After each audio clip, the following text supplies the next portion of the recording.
මට කොච්චර හිතේ දුනත් මං අම්මව මතක් කරනවා. මටත් ඉතින් මතක අම්මගේ ඡායාවක් විතරයිනේ. ඒ වුණාට ඉතින් වෙලාවකට වාගේ අම්මව දකිද්දි මට හිතෙනවා අනේ මගේ අම්මත් හිටියානම් කියලා. මගේ අම්මත් Se puntavuune masita me ජීවිත කතාව අසලියන මගෙත් හිතත් ලෙගිනි දැල්ලා සෙල්ලම් මැසුවයි වසයි විසමානුෂීය සමය චාරිත්‍රයක් අපි ඉදිරිපත් කරන්න යන්නේ. ඇත්තටම අම්මා කෙනෙක් තමන්ගේ දරුවෙක් කඩාගන්නේ ඇස් දෙක වගේ. දශමාසයක් කුසේ තියාගෙන ඉඳලා වඩලා තමන්ගේ ලේහිද තීසල්ලා දීලා එහෙම හදන අම්මා කෙනෙකුට විවාහ ජීවිතයේ මේ වාසනාවන්ත දවස ඇත්තටම ඉතින් අපිට පොඩි දේශනාවක් දැනෙනවා. ඒ වුණා ඒකට අපි හිතන දෙයක් නෑ අපේ නිවාසය ප්‍රාර්ථනා කරන ගමන්ම රත්තරන් දුවෙක් හදලා දීලා තියෙනවා. ලස්සන දුවෙක් ඉඳගන්න තියෙන යහපත් දරුවෙක් හැදලා තියෙන්නේ.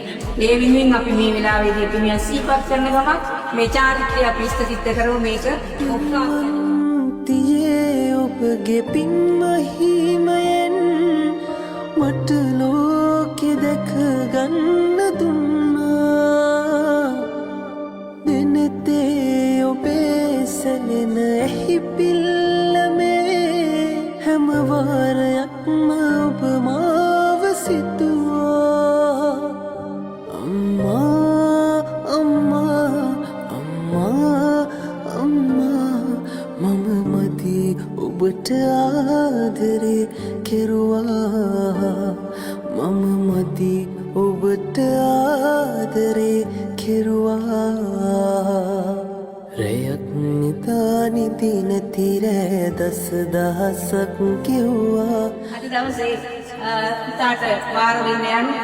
ඒක නිසා අපි ඇත්තටම හරි ආඩම්බරයි. හොඳ අයියෙකුනි සහෝදරේ තාත්තා කෙනෙක් වගේ දැන් ඉතින් අතපැන්වත් කළා. අපි මෙයාට බාර දෙමු.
මේක අම්මාට බලන්න ඕනේ දෙයක්.